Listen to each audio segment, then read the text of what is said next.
கர்த்தருடைய பரிசுத்த நாமத்துக்கு ஸ்தோத்திரம். இந்த நாள்லையும் நாம் செய்திக்கு போவதற்கு முன்பாக ஒரு பாடலை பாடி நாம் செய்திக்குள் கடந்து போகலாம். ஜீவனுள்ள தேவனே வாரும், இந்த பாடலை நாம் பாடலாம். ஜீவனுள்ள தேவனே வரும், ஜீவ பாதையிலே நடத்தும். ஜீவனுள்ள தேவனே வரும், ஜீவ பாதையிலே நடத்தும். ஜீவ தண்ணீர் ஒரு மூச்சிலே ஜீவன் பேர என்னை நடத்தும். ஐயா, ஜீவ தண்ணீர் ஒரு மூச்சிலே ஜீவன் பேர என்னை நடத்தும். இயேசுவே நீ பெரியவர் பெரியவர், இயேசுவே நீ பரிசுத்தர் பரிசுத்தர், இயேசுவே நீ நல்லவர் நல்லவர், இயேசுவே நீ வல்லவர் வல்லவர். ஜீவ தண்ணீர் ஒரு மூச்சிலே ஜீவன் பேர என்னை நடத்தும். ஐயா, ஜீவ தண்ணீர் ஒரு மூச்சிலே ஜீவன் பேர என்னை நடத்தும். பாவிகள் துரோகிகள் ஐயா, பாவ ஆதாம் மக்களே துயா. பாவிகள் துரோகிகள் ஐயா, பாவ ஆதாம் மக்களே துயா.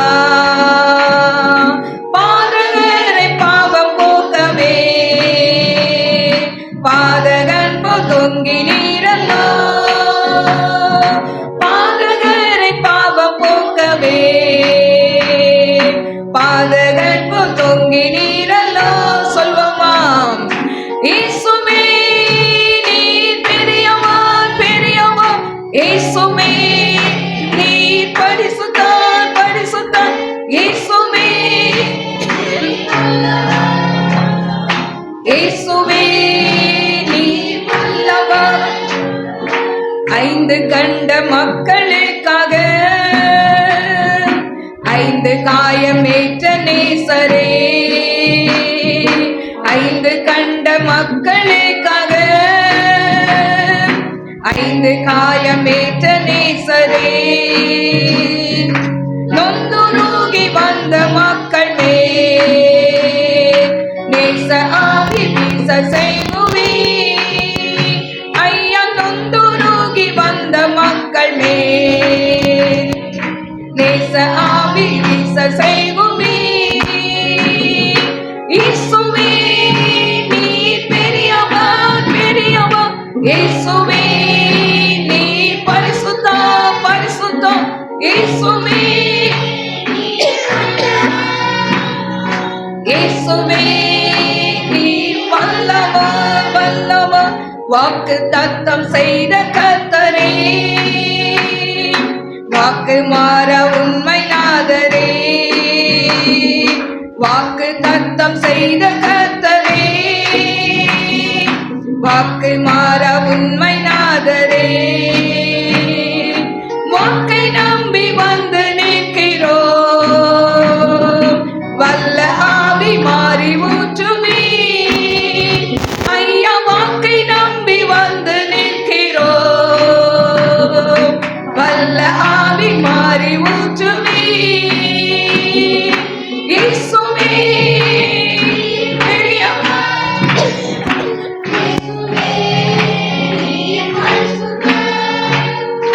இயேசுவே நீ நல்லவர் நல்லவர், இயேசுவே நீ வல்லவர் வல்லவர். வாக்கை நம்பி வந்து நிற்கிறோம், வல்ல ஆவி மாறி ஊற்றுமே.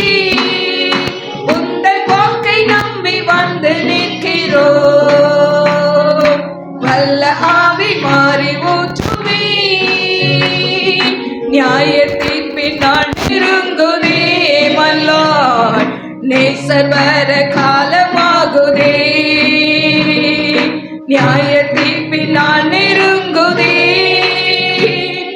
நேசர் வர காலமாகுதே.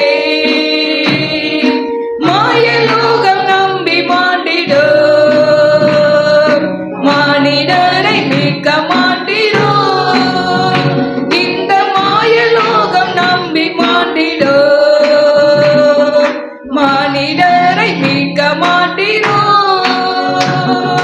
இயேசுவே நீ பெரியவர் பெரியவர் இயேசுவே நீ பரிசுத்தர் பரிசுத்தர் இயேசுவே நீ நல்லவர் நல்லவர் இயேசுவே நீ வல்லவர் வல்லவர் மாயலோகம் நம்பி மாண்டிடோ மானிடரை மீட்க மாட்டீரோ இந்த மாயலோகம் நம்பி மாண்டிடோ மானிடரை மீட்க மாட்டீரோ கரங்களை தட்டி ஓ ரபல பரிவரபல ஷவரபலி வரப கரபல வரபல தீரப கரபல வரப ஊரி கரபல வரபல வரப தீபாலப கரபல வரப ஷவரபல வரப நல்ல கரங்களை தட்டி அபிஷேகம் பெற்ற ஒவ்வொருத்தரும் அபிஷேகம் பெற்ற ஒவ்வொருத்தரும் நல்ல நல்ல வாய்களை திறந்து நல்ல அந்நிய பாஷையில பேசுங்க. சிறு பிள்ளைகள் யாரும் மௌனமா இருக்காதீங்க. அபிஷேகம் பெற்ற பிள்ளைங்க ஆவியில அனலாய் இப்பொழுது ஆவியாவிற்கு விட்டு கொடுத்து நீங்க ஆண்டவர் சமூகத்துல நல்ல அபிஷேகத்துல நிரம்புங்க. ஆண்டவர் உங்களுக்கு கொடுத்திருக்கிற அந்த அபிஷேகத்தினால நீங்க வாயை திறந்து பேசுங்க. கிடைக்காதவங்களை நல்ல ஸ்தோத்திரம் பண்ணுங்க. நீங்க துதிக்கும் பொழுது ஆண்டவருடைய அபிஷேகம் உங்க மேல இறங்குவதை பார்ப்பீங்க.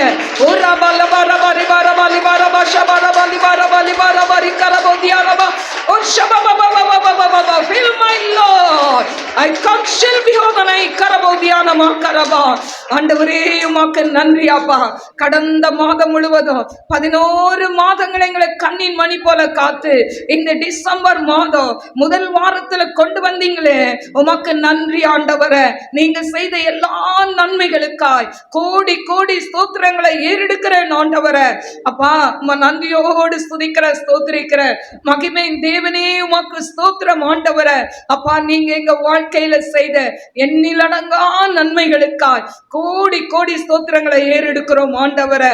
அப்பா உமக்கு ஸ்தோத்திரிக்கிற இந்த வருஷத்தின் கடைசி நாட்கள்ல வந்திருக்கிறோம் அப்பா. எங்களை பலப்படுத்துங்க ஆண்டவரை. குடும்பங்கள்ல ஆண்டவரை குறைவுகளை எல்லாம் நிறைவாக்குங்க ஆண்டவரை. அப்பா ரட்சிக்கப்படாத பிள்ளைகள் ரட்சிக்கப்படட்டும் ஆண்டவரை. திருமணத்துக்கு காத்திருக்கிற பிள்ளைகளுக்கு திருமண காரியங்கள் வாய்க்கும் ஆண்டவரை. அப்பா உமக்கு நன்றி சொல்லி துதிக்கிறேன் ஆண்டவரை. இதை யூடியூப்ல பாக்குற பிள்ளைகள் மேலேயும் உடைய வல்லமை இறங்கட்டும் அப்பா. மனபாரத்தோடு சஞ்சலத்தோடு யாரெல்லாம் இதை பார்த்து கொண்டு இருக்கிறார்களோ அவர்களோடு நீர் இடைப்படுங்க ஆண்டவரை. வந்த பிள்ளைகளை ஆசீர்வதிங்க. அடிமை ஆண்டவரே உம்முடைய சிலுவைக்குள் மறைத்து நீங்க பேசுங்கப்பா. ஒரு மனுஷனுடைய சத்தத்தை அல்ல தேவ சத்தத்தை பிள்ளைகள் கேட்கட்டும். இயேசுவின் நாமத்தில் கேட்கிறேன் பிதாவே, ஆமென். கர்த்தருடைய பரிசுத்த நாமத்துக்கு ஸ்தோத்திரம். இந்த நாளிலும் இந்த டிசம்பர் மாதத்துடைய வாக்குத்தத்தம் பொய்யுரையாத தேவன். ஹல்லேலூயா. ஆண்டவர் என்னைக்கு நான் பொய் சொல்லி இருக்கிறாரா உங்க வாழ்க்கையில என் வாழ்க்கையிலும்? இல்லவே இல்லை. ஹல்லேலூயா. ஆண்டவர் உண்மையை தவிர எதுவுமே சொன்னது கிடையாது. வேதத்துல அநேக வாக்கு தத்தங்களை கர்த்தர் கொடுத்திருக்கிறார். ஆனா இந்த வாக்கு தத்தங்கள் ஒவ்வொன்றும் ஆம் என்றும் ஆமென் என்றும் நம் வாழ்க்கையில் நிறைவேறுவதை நாம் பார்க்கலாம். ஏன்னு சொன்னா ஆண்டவர் என்ன பண்றாரு? அவர் பொய்யுரையாத தேவன். அவர் சொன்னதை நிச்சயமாய் செய்வார். மனுஷன் தான் மனம் மாறி போவான். ஹல்லேலூயா. சொல்லுவாங்க, செய்ய மாட்டாங்க. ஹல்லேலூயா. வாசிப்போம். தீத்து 1:3. தீத்து 1:3. பொய் உரையாத தேவன் ஆதி காலம் முதல் நித்திய ஜீவனை குறித்து வாக்குத்தத்தம் பண்ணி அதை குறித்த நம்பிக்கையை பற்றி தேவ பக்திக்கு ஏதுவான சத்தியத்தை அறிகிற அறிவும் விசுவாசமும் தேவனால் தெரிந்து பாருங்க. இதுல ஆதி காலம் முதல் நித்திய ஜீவனை குறித்து வாக்குத்தத்தம் பண்ணி அதை குறித்த நம்பிக்கையை பற்றி தேவ பக்திக்கு ஏதுவான சத்தியத்தை அறிகிற அறிவும் விசுவாசமும் தேவனால் தெரிந்து கொள்ளப்பட்டவர்களுக்கு உண்டாகும்படி. அப்ப இந்த வாக்குத்தத்தம் யாருக்கு? உங்களுக்கு எனக்கும் தான். தேவனால் தெரிந்து கொள்ளப்பட்டவர்களுக்கு. எனக்கு அருமையான தெய்வ பிள்ளைகளே, அப்போ ஆதி முதலாய் நித்திய ஜீவனை குறித்து தேவன் பேசுகிறதை பார்க்கிறோம். நித்திய ஜீவன்னா என்ன? யோவான் 17:3 நாம் வாசிப்போம். யோவான் 17:3. ஒன்றான மெய் தேவனாகிய உம்மையும் நீர் அனுப்பினவராகிய இயேசு கிறிஸ்துவையும் அறிவதே நித்திய ஜீவன். அப்போ ஆண்டவரை ஒருவரை ஆண்டவராகிய இயேசு கிறிஸ்துவை அறிகிற அறிவுதான் நித்திய ஜீவன் என்று சொல்லப்பட்டிருக்கு. அடுத்து நித்திய ஜீவன்னா ஜீவன் என்றால் என்ன அப்படின்னு சொன்னா ரோமர் 6:23 நாம் வாசிப்போம். ரோமர் 6:23. ரோமர் 6:23. பாவத்தின் சம்பளம் மரணம், தேவனுடைய கிருபை வரமோ நம்முடைய கர்த்தராகிய இயேசு கிறிஸ்துவினால் உண்டான நித்திய ஜீவன். பாருங்க, பாவத்தின் சம்பளம் மரணம். வாசி. பாவத்தின் சம்பளம் மரணம், தேவனுடைய கிருபை வரமோ தேவனுடைய கிருபை வரமோ நம்முடைய கர்த்தராகிய இயேசு கிறிஸ்துவினால் உண்டான நித்திய ஜீவன். அப்போ இயேசு கிறிஸ்துவினால் உண்டானதுதான் நித்திய ஜீவன் என்று வேதம் சொல்கிறது. அடுத்து நித்திய ஜீவன்னா என்ன? 1 யோவான் 5:11 நாம் வாசிக்கலாமா? 1 யோவான் 5:11.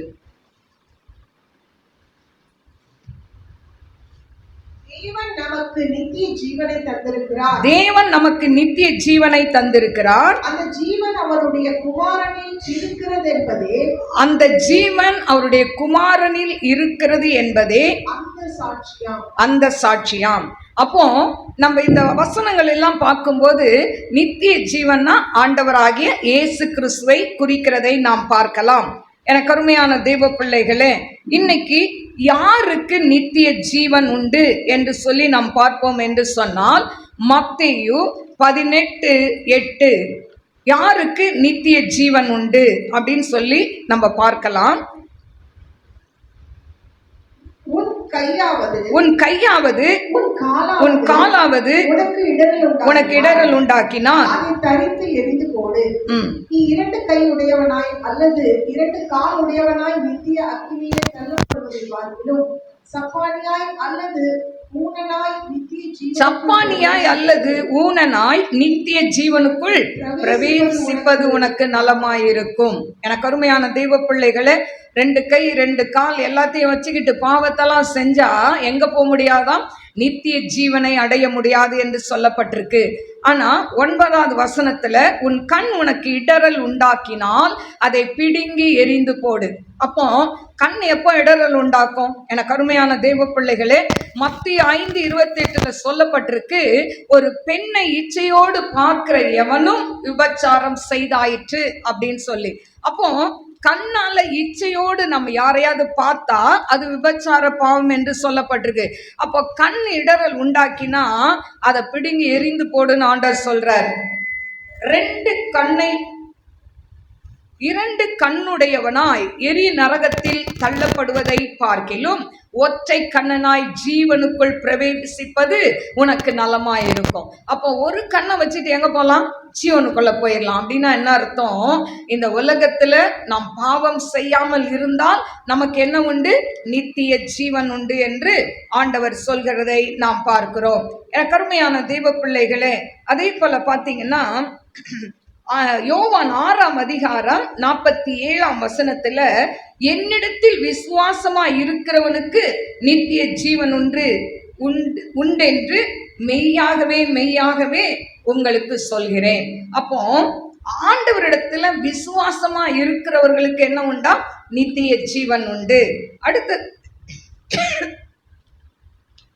அடுத்தது பார்த்தீங்கன்னா யோவான் 6:54 பார்த்தீங்கன்னா, என் மாம்சத்தை புசித்து என் இரத்தத்தை பானம் பண்ணுகிறவனுக்கு நித்திய ஜீவன் உண்டு, நான் அவனை கடைசி நாளில் எழுப்புவேன் என்று ஆண்டவர் சொல்கிறார்.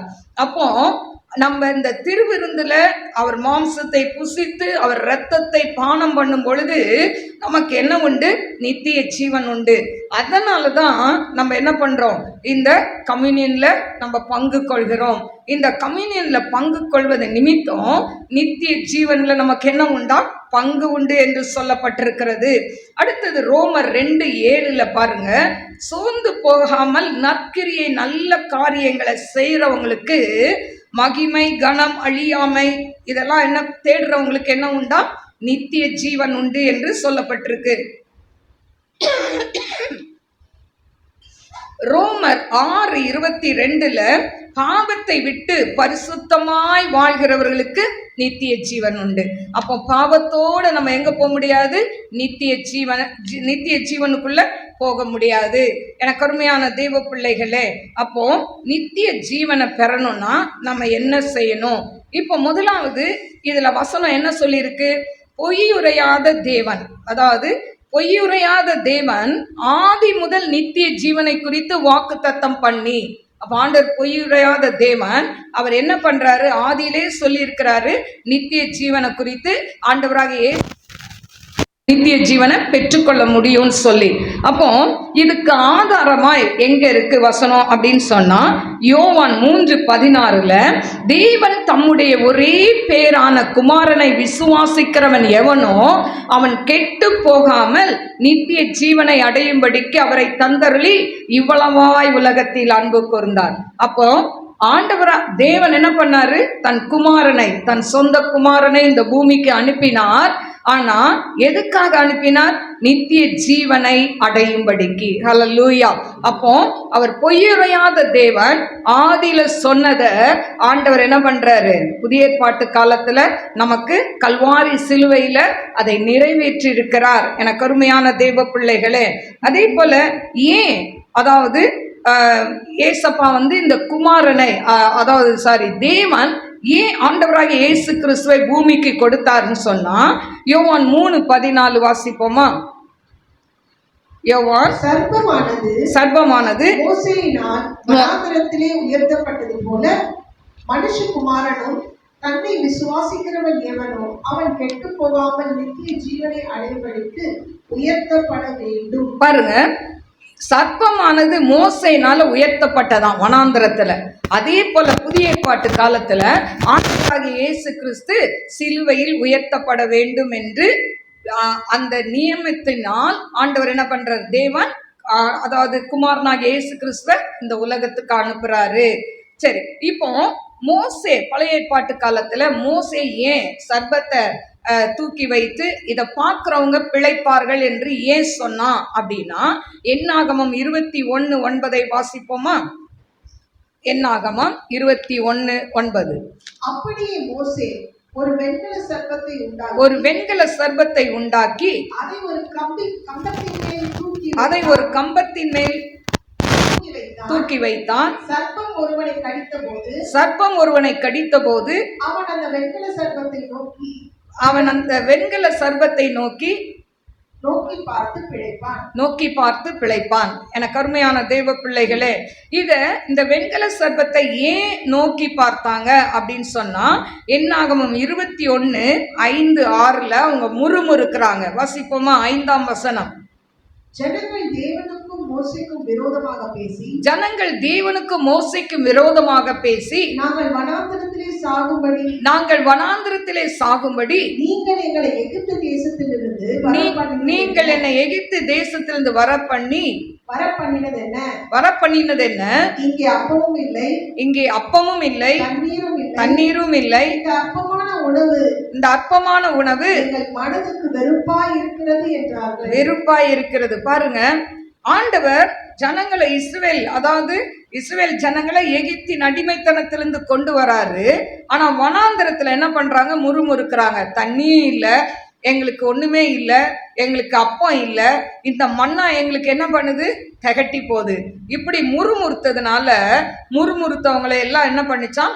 பாம்பு கடித்ததாம். ஸோ அதனால ஒரு பாம்பை செய்து வெண்கல சர்ப்பத்தை செய்து வை அப்படின்னு ஆண்டவர் சொல்றாரு.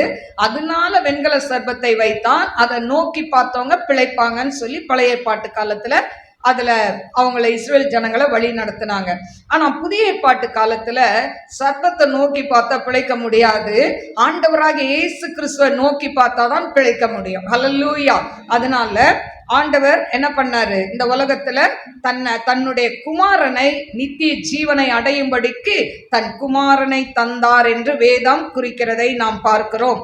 சரி, இன்றைக்கு நித்திய ஜீவன் யார் மூலமாய் நமக்கு கிடைக்கும்னு சொன்ன? ஆண்டவராகிய இயேசு கிறிஸ்து மூலமாய் தான் கிடைக்கும். இன்னைக்கு வேதத்துல அநேகர் நித்திய ஜீவனை அடையும்படிக்காய் வாக்குத்தத்தம் நிறைவேறினதாய் நாம் பார்க்கிறோம். இதுல ஒரு சிலரை உங்களுக்கு சொல்ல விரும்புகிறேன். முதலாவது ஆபிரகாமை குறித்து நாம் பார்க்கலாம். ஆதியாகமம் 12:7. கர்த்தர் ஆபிரகாமுக்கு தரிசனமாகி உன் சந்ததிக்கு இந்த தேசத்தை கொடுப்பேன் என்றார். அப்பொழுது அவன் தனக்கு தரிசனமான கர்த்தருக்கு அங்கே ஒரு பலிபீடத்தை கட்டினான். எனக்கு அருமையான தேவ பிள்ளைகளே, ஆண்டவர் அதாவது தேவன் என்ன பண்றாரு, ஆபிரகாமை பார்த்து சொல்றார், நீ உன் இனத்தையும் ஜனத்தையும் விட்டு நான் காண்பிக்கும் தேசத்துக்கு போன்னு சொல்றார். ஆனா போன் சொன்ன தேவன் அதுக்கப்புறம் ஆபிரகாம் என்ன பண்றான், கீழ்ப்படிஞ்சு அவன் என்ன பண்றான், தேசத்தை விட்டு கடந்து போகிறதை நாம் பார்க்கிறோம். ஆனா அப்படி போனவன் அப்படி போகும்போது ஆண்டவர் 7ஆம் வசனத்துல கர்த்தர் ஆபிரகாமுக்கு தரிசனமாகி உன் சந்ததிக்கு இந்த தேசத்தை கொடுப்பேன் என்றார்.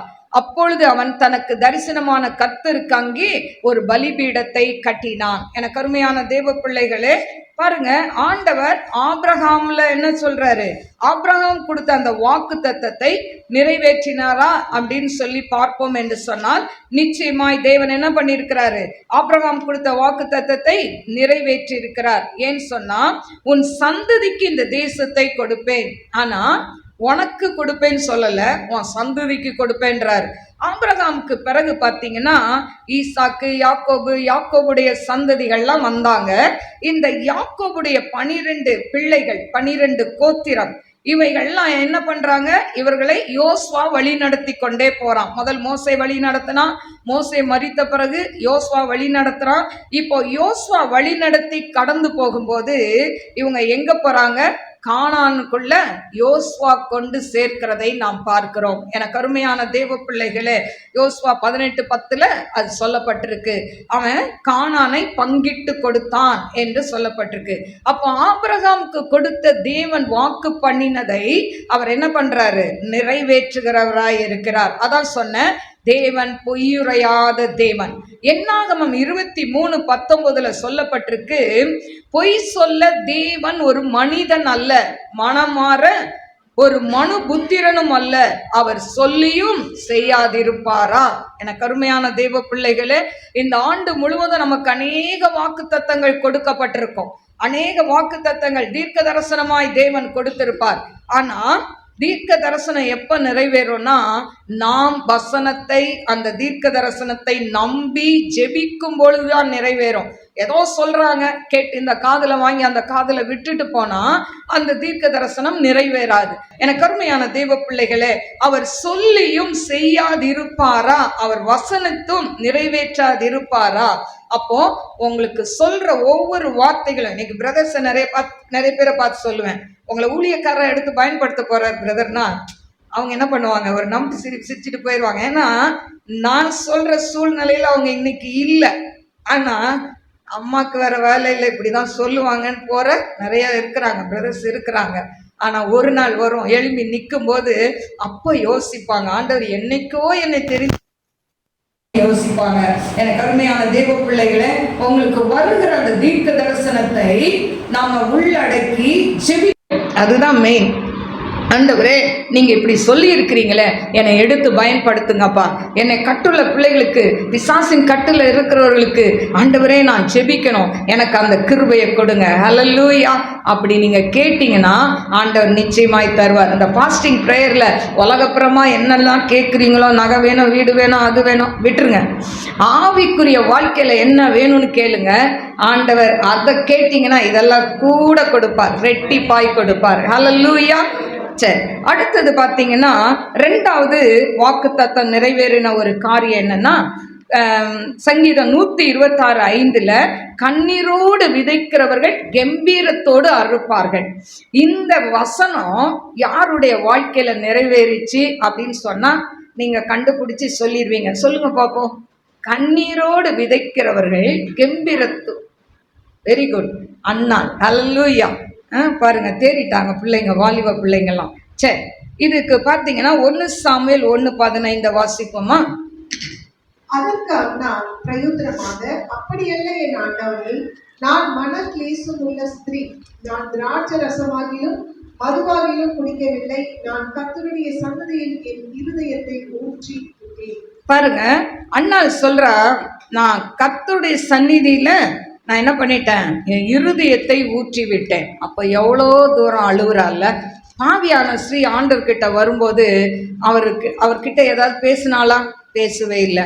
ஆண்டவருக்கு முன்னாடி கூட அவ வர துணியல, பின்னால நின்று ஆண்டவருடைய பாதத்தை தன் கண்ணீரினால கழுவுறா. ஹல்லேலூயா.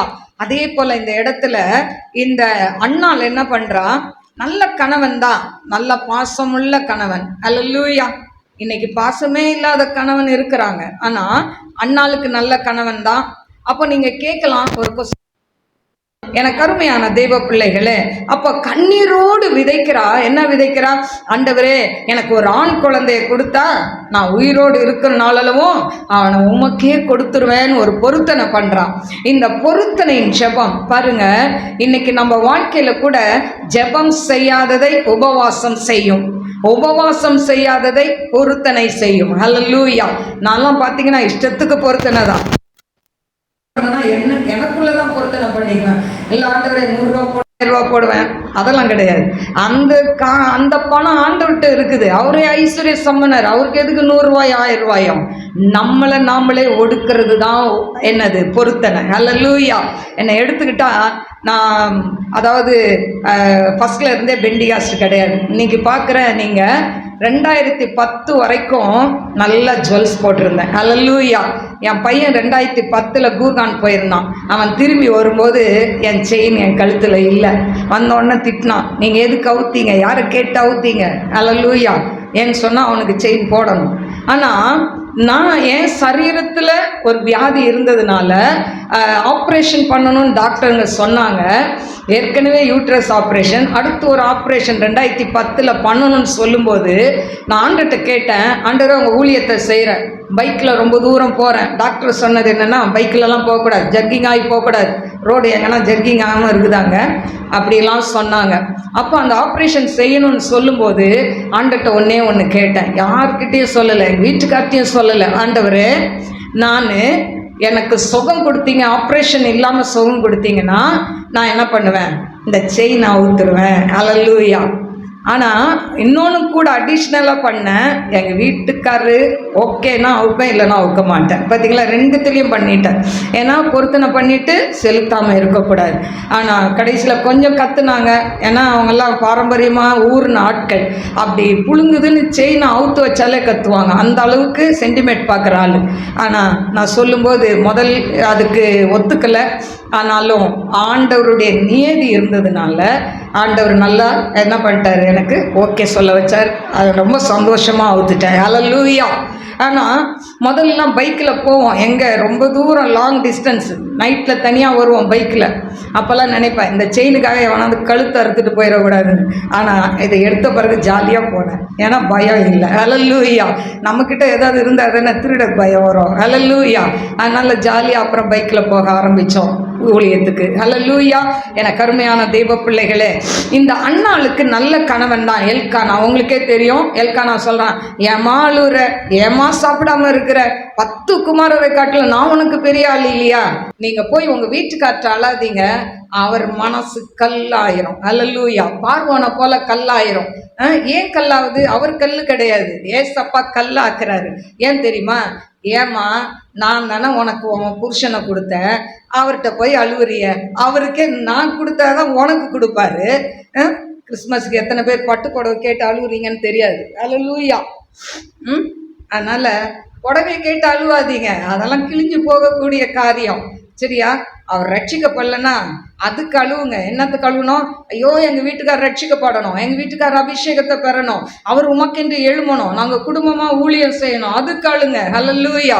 தெய்வ சமூகத்தில் இவ போய் சொல்கிறா, எல்லாரும் மலடின்னு சொல்லியிருப்பாங்கல்ல, ஆனால் போய் அழுகுறா. ஏலி கூட என்ன பண்ணுறாரு, கிண்டல் பண்ணுறாரு, நீ எவ்வளோ நேரமாக குடிச்சிருப்ப, எவ்வளோ நேரம் எரிச்சிருப்ப? அவன் சொல்கிறா, நான் மன கிளேசம் உள்ள ஸ்ரீ. ஹல்லேலூயா. நம்ம கூட ரொம்ப உடஞ்சி போயிட்டோம்னா பாருங்க, சில பிரசங்கத்தை கேட்டே அழுவாங்க. நான் அழுதுருக்கேன். சில சர்ச்சில் போகும்போது, வேற நான் சர்ச்சு வைக்க முன்னால் போகும்போது, சில நேரம் உடைக்கப்பட்டு போகும்போது அந்த பிரசங்கம் வரும்போதே தன்னால் அழுக வரும். அப்போ தான் நினைப்பேன், ஐயோ இந்த பக்கத்தில் ஆள், இந்த பக்கத்தில் ஆள், கண்ட்ரோல் பண்ணவே முடியாது. அழுதுகிட்டே இருப்பேன். நல்லா முக்காடை இழுத்து போட்டுட்டு அழுதுகிட்டே மூஞ்ச தொடச்சிட்டு இருப்பேன். ஹல்லேலூயா. ஏன்னா நம்ம உடைக்கப்பட்ட நேரத்தில் வார்த்தைகள் வராது, அழுகை தான் வரும். ஹல்லேலூயா. இப்போ அவள் அப்படிதான் அழுகுறா, வாய் மட்டும் இப்படியே ஆடிக்கிட்டே இருக்குது. அதான் சொல்ல, நீ எவ்வளோ நேரம் குடிச்சிருக்க. அப்போ அவர் சொல்றாரு, நீ என்ன பண்ணுவ, நீ ஆண்டவரை தேடி வந்ததுனால உனக்கு ஆசீர்வாதம் உண்டுன்றாரு.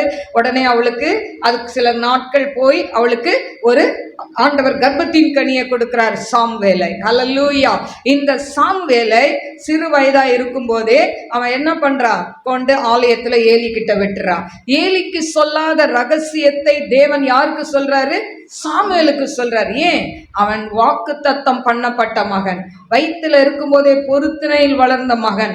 அதனால சின்ன வயசுலயே அவங்க அம்மா என்ன பண்ணிட்டாங்க, அவங்க அம்மாவுக்கு எவ்வளவு வேதனை இருக்கும்ல, பிள்ளையே இல்லாம பிள்ளைய பெற்று அதை ஆண்டவருக்கு கொடுத்துட்டா எவ்வளவு வேதனை. இன்னைக்கு நிறைய பேர் சொல்லுவாங்க, ஏசப்பா எனக்கு ஒரு ஆம்பளை பிள்ளைய மட்டும் கொடுத்துருங்க, அவங்க ஊழியத்துக்கு இந்த பிள்ளைய நான் கொடுப்பேன் அப்படின்னு பொருத்தனை பண்ணிடுவாங்க, தெரியாம பண்ணிடுவாங்க. அடுத்து ஆண்டவரும் இவங்களை நம்பி ஒரு ஆம்பளை பிள்ளைய கொடுத்துட்ட பிறகு சொல்லுவாங்க, ஐயோ எனக்கு ஒரு ஆம்பளை பிள்ளைய கொடுத்தீங்க, இந்த ஆம்பளை பிள்ளை என்ன பண்ணணும், நான் டாக்டருக்கு படிக்க வைக்கணும், அதுக்கு படிக்க வைக்கணும், இதுக்கு படிக்க வைக்கணும். ஊழியம் சைடா அப்படி வந்து செய்துக்கிட்டோம். ஹல்லேலூயா. எப்படி பொருத்தனை எப்படி பண்ணீங்க, எனக்கு ஒரு ஆம்பளை பிள்ளை கொடுத்தா அதை ஊழியத்துக்கு கொடுப்பேன், ஊழியத்துக்கு கொடுத்தா அவனை பைபிள் காலேஜ் தானே படிக்க வைக்கணும். ஆனால் ஒரு ஏஜ் வந்த பிறகு நம்ம சிந்தை மாறிடும். ஐயோ பையன் நாளைக்கு சம்பாதிக்கணும், இந்த ஊழியத்தை நம்புனா என்ன பண்ண முடியாது, ஒன்றும் செய்ய முடியாது, அவனுக்கு ஒரு சம்பாத்தியம் வேணும், என்ன பண்ணணும், அவனை நல்லா படிக்க வைக்கணும். நான் சொல்கிறேன், நல்லா படிக்க வைங்க. ஆனால் எப்படி பொருத்தனை பண்ணீங்களோ அப்படியே உங்கள் பிள்ளைகளை வளர்க்கணும். ஹல்லேலூயா. சாமுவேலை வளர்க்கும் போது அவங்க அம்மா சொல்லி சொல்லி வளர்த்துருப்பாங்க, எப்பா நான் பொருத்தனை பண்ணிட்டேன், நீ இப்படி இருக்கணும், அப்படி இருக்கணும், நல்ல பிள்ளையா இருக்கணும், பொய் சொல்லக்கூடாது, ஆண்டவருக்கு உண்மையாக இருக்கணும், இதெல்லாம் சொல்லி வளர்த்ததுனால தான் அம்மா துணை இல்லாம வளர்றான் ஏலி கிட்ட. ஆனா அவன் எப்படி இருக்கிறான், உண்மையா இருக்கிறான். அதனாலதான் ஆண்டவர் அவங்கிட்ட போய் பெரிய ரகசியத்தை சொல்றாரு. ஹல்லேலூயா. எனக்கு அருமையான தெய்வ பிள்ளைகளே, அப்போ அன்னாளுடைய கண்ணீருக்கு சாமுவேல் என்னும் பூவை கொடுத்தார். ஹல்லேலூயா. பாருங்க, குழந்தையே இல்லை, கொடுத்ததும் கொடுத்தாரு, ஒரு தீர்க்கதரிசியா கொடுத்துட்டாரு. ஹல்லேலூயா. அந்த தீர்க்கதரிசி தான் முதல் பெயர்செபா வரைக்கும் அவன் தீர்க்க தரிசனம் சொன்னான்னு சொல்லப்பட்டிருக்கு. அது மட்டுமல்ல, அவன் சொன்ன அந்த தீர்க்க தரிசன வார்த்தைகள் ஒன்றும் தரையில் விழுந்ததில்லை என்று சொல்லப்பட்டிருக்கு. ஹல்லேலூயா. இன்னைக்கு அப்படி வைராக்கியமா உங்க பிள்ளைங்களை வளருங்க. 2 பிள்ளையோ 3 பிள்ளையோ ஆண்டவர்கிட்ட சொல்லுங்க, என் பிள்ளை எது படிச்சாலும் ஆண்டவரே உங்கள் ஊழியத்தை செய்யணும். நான் அப்படி தான் ஜெபம் பண்ணேன், எழுதி வச்சு டைரியில் 40 நாள் ஃபாஸ்டிங் இருக்கும்போது, ஆண்டவரே அப்பா இதெல்லாம் நீங்கள் கொடுத்த பிச்சை, நீங்கள் கொடுத்த படிப்பு, இது எனக்கு வேண்டாம், ஊழியம் செய்யணும், ஊழியம் செய்யணும், உமக்கு பிரியமான ஊழியத்தை செய்யணும். எனக்கு என்ன ஊழியம் பிடிக்கும்னா சுவிசேஷ ஊழியம் தான் பிடிக்கும். ஹல்லேலூயா. ஏன்னா சபை ஊழியன்றது சபையை வச்சு மேய்க்கிறது ரொம்ப கஷ்டம். ஒரு ஆடு இந்த பக்கம் போவோம், ஒரு ஆடு இந்த பக்கம் போவோம். இந்த ஆட்டை ஐயோ இந்த ஆடு கொஞ்சம் தடுமாறி போதேன்னு இந்த ஆட்டை கேர் பண்ணால் அடுத்த ஆட்டுக்கு கோவம் வந்துடும். ஐயோ பத்தியா அம்மா என்ன ஒரு சைஸாக போகிறாங்க, நம்ம கிட்ட முதல் வரும்போதெல்லாம் நல்லா பேசுனாங்க, இப்போ நம்மளை கண்டுக்கவே மாட்டுறாங்க, புதுசாக வரவங்க கிட்ட பேசுகிறாங்க. இப்படி நிறைய எனக்கு ரிப்போர்ட் வந்திருக்கு. இப்போ இல்லை, 30 வருஷ ஊழியத்தில் இதை மாதிரி நான் நிறைய கேள்வி என் காது படவே சொல்லுவாங்க, அம்மா முன்ன மாதிரி இல்லைம்மா. பாருங்க, ஒரு நபர் எல்லாரையும் நேசிக்கணும். அப்போ ஆண்டவரே பாருங்க 99 ஆடை பற்றி கவலைப்பட்டாரா, ஒரு ஆட்டை பற்றி தான் கவலைப்பட்டார். நீங்கள் ஆண்டவருக்குள்ளே வந்து நீங்கள் ஆண்டவரை பிடிச்சிக்கிட்டீங்க, இனி இந்த ஆடு எங்கேயும் போகாது அப்படின்னு நினைக்கும் போது நாங்கள் கொஞ்சம் லூஸாக விட்டுட்டு அடுத்த ஆடு வழி தெரியாமல் திக்கு தெரியாமல் வந்து உள்ளே வந்தால் அவங்கள கொஞ்சம் என்ன பண்ணுவோம், ட்ரைனாக கொடுப்போம். ஆனால் பார்க்குறவங்களுக்கு பற்றியா நம்மளெல்லாம் அம்மா மறந்துட்டாங்க, இப்போ பார்க்கவே மாட்டுறாங்க, ஃபோன் அடிக்க மாட்டுறாங்க, ஃபோன் அடித்தாலும் எடுக்க மாட்டுறாங்க. நீங்கள் நினைக்கிறீங்க நான் தனியாக இருக்கேன். இல்லை இல்லை, எனக்கு ஏகப்பட்ட வேலை இருக்குது. ஹல்லேலூயா. அது நிறைய பேருக்கு தெரிய மாட்டேங்குது. சில நேரம் ஐயோ இவங்க ஏன்ப்பா ஃபோன் அடிக்கிறாங்க, ஏன்னா என்னுடைய பலவீனத்தின் நிமித்தம் அப்படிலாம் உங்களையெல்லாம் இல்லை, எனக்கு நீங்கள் மட்டும் இல்லை, நிறைய வெளிக்கால் வரும். ஹல்லேலூயா. அதனால் உங்களை சொல்கிறேன்னு நினச்சிக்காதீங்க. உங்களுக்கு தேவைப்பட்ட ஃபோன் அடிங்க. ஹல்லேலூயா. எனக்கு அருமையான தெய்வ பிள்ளைகளே, அப்போ அவ கண்ணீருக்கு ஆண்டவர் என்ன கொடுத்தாரு? ஒரு தீர்க்கதரிசியை கொடுத்தார். இன்னைக்கு உங்கள் வீடுகள்லையும் ஒரு பிள்ளையும் தீர்க்கதரிசியாக எழுமணும். 2 பிள்ளை இருந்தால் 2 பிள்ளையும் தீர்க்கதரிசியாக வரட்டும், ஜெபம் பண்ணுங்க. இல்லை ஒரு பிள்ளை இருக்குதா, ஆண்டவரே இந்த ஒரு பிள்ளை தீர்க்கதரிசியாக வரட்டும், ஊழியத்தில் எழும்பி நிற்கட்டும். ஹல்லேலூயா. அதை மாதிரி ஆண்டவர் பயந்தாங்கொல்லிங்களை தான் தெரிஞ்சுக்குவார். கிதியோன்னு அவன் என்ன, அவன் ஒரு பயந்தாங்கொல்லி.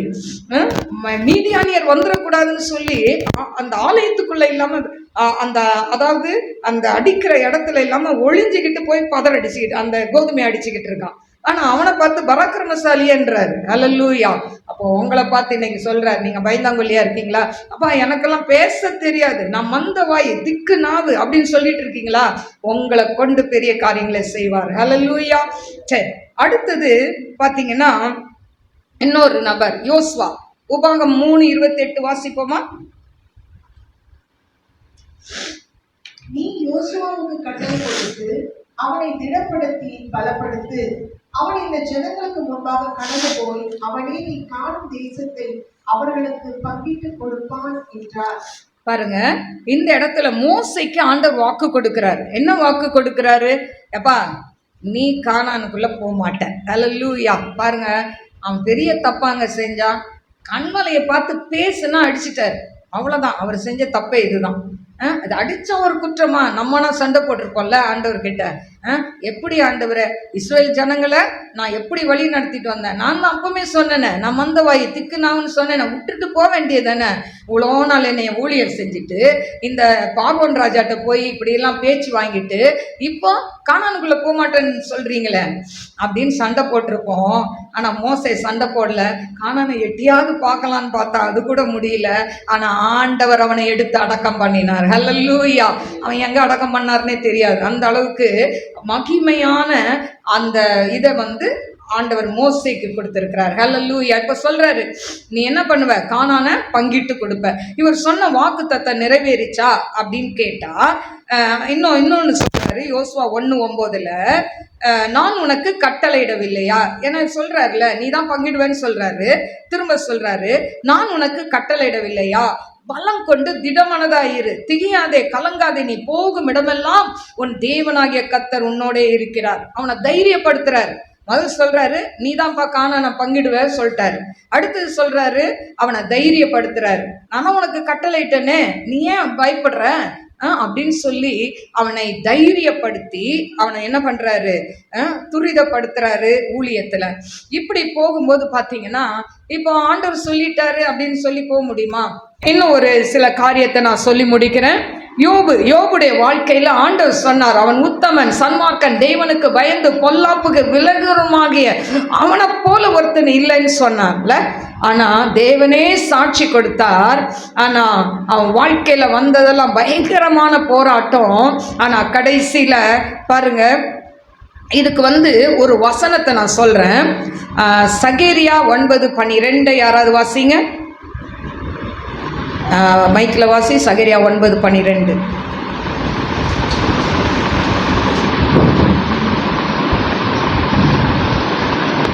நம்பிக்கையுடைய சிறைகளே அரணுக்கு திரும்புங்கள், இரட்டிப்பான நன்மை தருவேன் இன்றைக்கு செய்வேன்.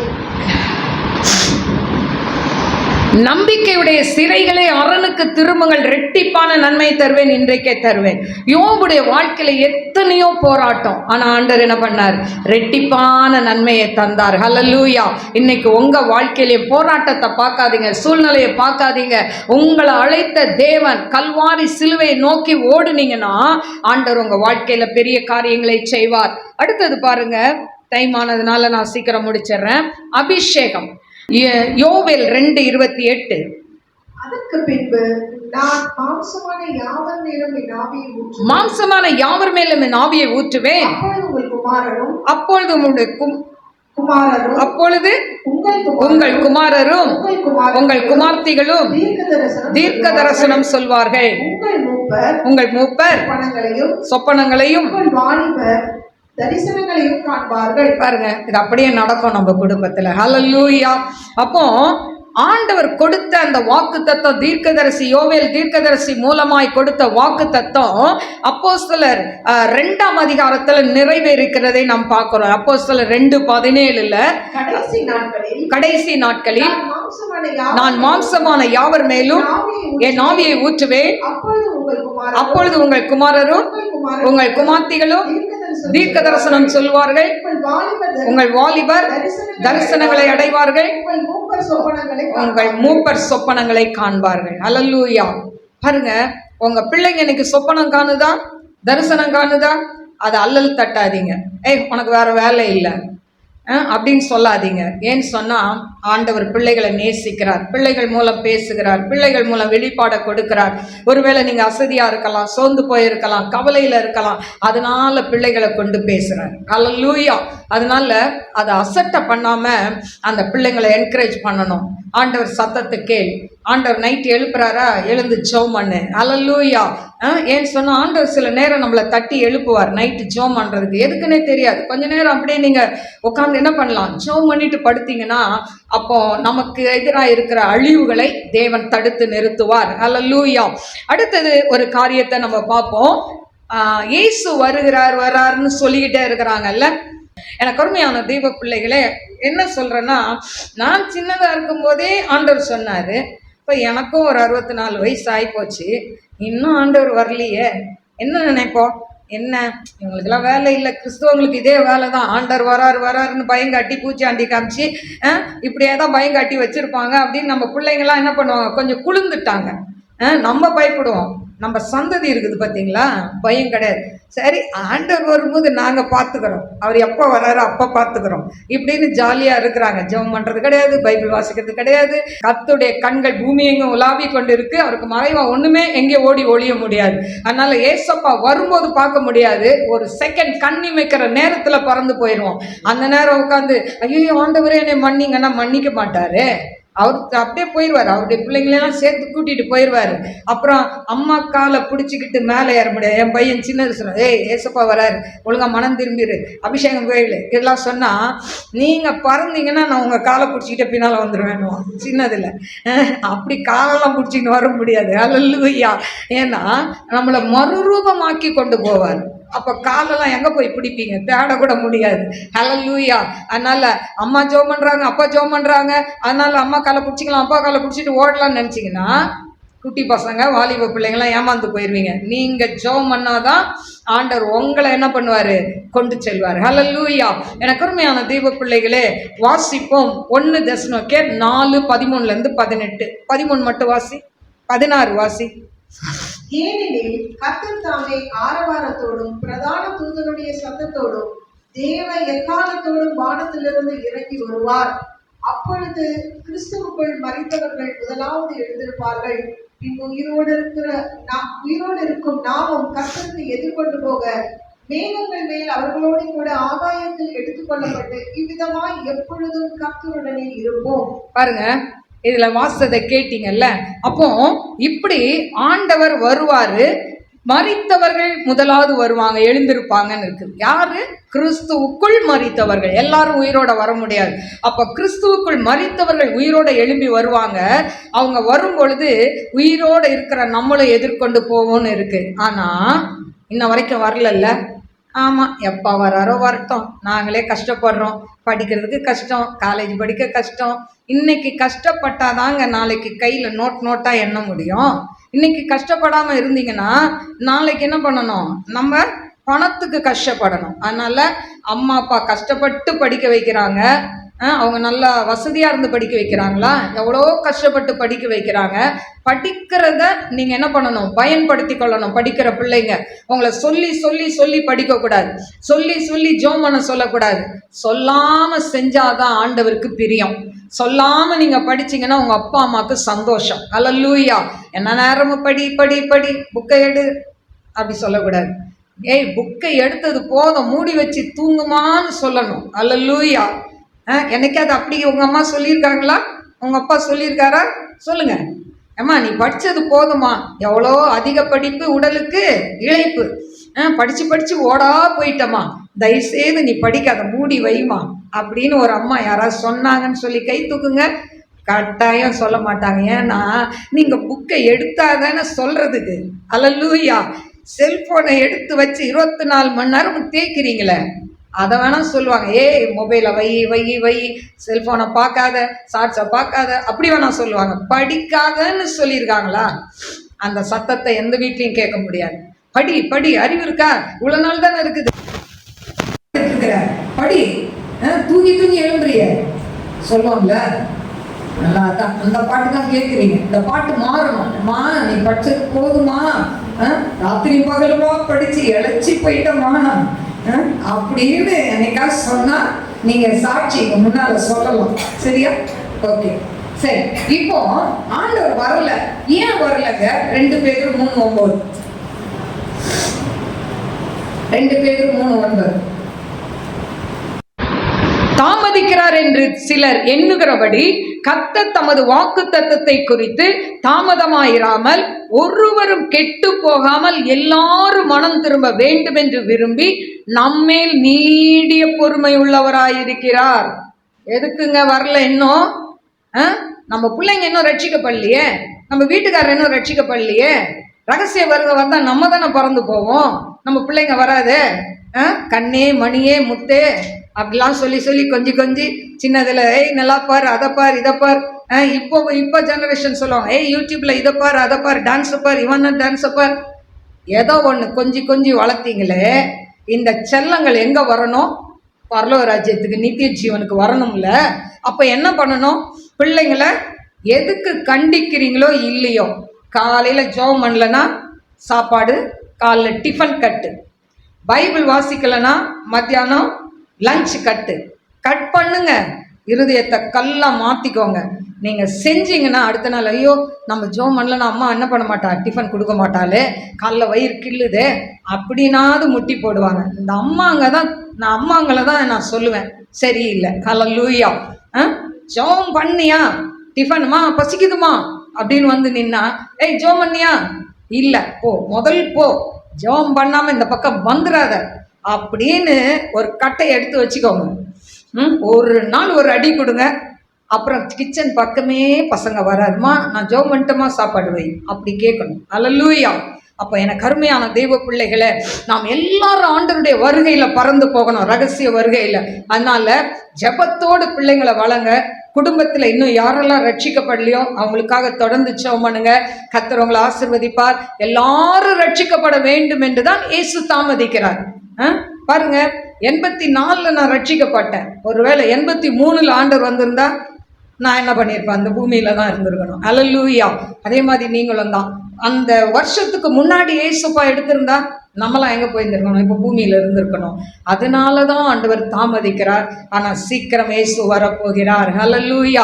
அவர் சொன்ன அடையாளங்கள், அற்புதங்கள் எல்லாம் நடந்தேறி கொண்டு இருக்கு. அதனால ஆண்டவர் வருகைக்கு நாம் எப்பொழுதும் எவர் ரெடி, ஆயத்தமாக இருக்கணும். ஹல்லேலூயா. எப்போ வந்தாலும் பரவாயில்ல, இன்னைக்கு வந்தாலும் எனக்கு கவலை இல்லை, நான் ஆண்டவரோட பறந்து போயிடுவேன், அந்த சிச்சுவேஷனில் இருக்கணும். யாரெல்லாம் பறப்பாங்க தெரியுமா? முதல் யாரையும் மன்னிக்காமல் இருக்கீங்க பார்த்தீங்களா, அவங்களெல்லாம் மன்னிச்சிருங்க. அதுவே பெரிய இது. மன்னிக்காம இருந்தீங்கன்னா ஆண்டவர் பார்ப்பாரு, நீ இவ்வளோ வஞ்சன்ஸா இருக்கிறிய, இவ்வளோ இருமாப்பா இருக்கிறிய, உங்க வீட்டுக்காரர் எத்தனை தடவை இறங்கி வந்த அம்மா என்னை மன்னிச்சிருன்னு கேட்கிறாரு, நீ மன்னிக்கவே இல்லையே, உன் ஒய்ஃபை மன்னிக்கலையே, உன் பிள்ளைங்களை மன்னிக்கலையே, உங்க அப்பா அம்மாவை மன்னிக்கலையே. மன்னிக்காம யாரும் பறந்து போக முடியாது. அல்லேலூயா. ஒரு சின்ன எக்ஸாம்பிள் தான் சொல்றேன், நிறைய இருக்கு. ஸோ அதனால ஆயத்தமாங்க. புது வருஷத்துக்குள்ள போகும்போது ஆயத்தத்தோடு கடந்து போவோம். கர்த்தர் உங்களை ஆசீர்வதிப்பார். கண்களை மூடி நாம் செபிப்போம். ஸ்தோத்திரிக்கிற ஆண்டவரே, மகா பரிசுத்தமுள்ள நல்ல தகப்பனே, மக்கு கோடி கோடி ஸ்தோத்திரங்களை ஏறெடுக்கிற ஆண்டவரே, அன்பின் தெய்வனே, நன்றியோடு ஸ்துதிக்கிற ஆண்டவரே, நீர் பொய்யுரையாத தேவன் என்கிற தலைப்பில் ஏசப்பா இன்னைக்கு ஆண்டவரே, அப்பா ஆண்டவரே, அப்பா தகப்பனே, நாங்கள் ஆண்டவரே வேதத்தை ஆராய்ந்து பார்த்து ஆண்டவரே, அப்பா நாங்கள் கேட்டோம் ஆண்டவரே, இந்த சத்தியத்தின்படி நடக்க கிருபை கொடுங்க ஏசப்பா. கடைசி நாட்களில் மாம்சமான யாவர் மேலே நாவியை ஊற்றுவேன் என்று சொன்னீங்களே, யாருக்கெல்லாம் அபிஷேகம் கிடைக்கலையோ அவங்களுக்கு அபிஷேகம் கிடைக்கணும் ஆண்டவரே. உம்முடைய அன்பின் கரத்தில் உம்முடைய பிள்ளைகளை தாழ்த்தி ஒப்பு கொடுக்கிற, யூடியூப்ல பார்க்கிற பிள்ளைகள் கூட எந்தெந்த பாவத்தில் அடிக்டா இருக்கிறாங்களோ அந்த பாவத்தில் இருந்து விடுதலையாகட்டும் என்று செபிக்கிறேன் ஆண்டவரே. உம்முடைய அன்பின் கரத்தில் உம்முடைய பிள்ளைகளை தாழ்த்தி ஒப்பு கொடுக்கிறேன் அப்பா. ஆசீர்வதிங்க. இந்த டிசம்பர் மாதம் முழுவதும் எவ்வளோ பண தேவை பிள்ளைகள் தேவைப்பா. அப்பா பிள்ளைகள் ட்ரெஸ் எடுக்கணும் ஆண்டவரே, செலிப்ரேட் பண்ணணும்னு சொல்லி அப்பா தகப்பனே, ஒவ்வொரு பிள்ளைகளுக்கும் தகப்பனே நீங்க அந்த தேவைகளை சந்திக்க வேண்டுமாறு ஜெபிக்கிற. நாமத்தை மகிமைப்படுத்துங்கப்பா. உடைய அன்பின் கரத்துல தாழ்த்தி ஒப்பு கொடுக்கிற. இந்த டிசம்பர் மாதம் முழுவதும் பிள்ளைகளை ஆசீர்வதிங்க. ஒரு புது வருஷத்துக்குள்ள போறாங்கப்பா. ஒரு புதிய மனுஷியாய் கடந்து போக கிருபை கொடுங்கப்பா. ஆண்டவரே, ஒருவன் கிறிஸ்துவுக்குள் இருந்தால் எல்லாம் புதிதாயின, பலவைகளை எல்லாம் ஒளிந்து போயினன்னு சொன்னது போல ஒளிந்து போகட்டும் ஆண்டவரை. உடைய கரத்துல தாழ்த்துகிற, ஆசீர்வதிங்க. இயேசுவின் நாமத்தில் கேட்கிறேன் பிதாவே, ஆமென். God bless you. God bless you.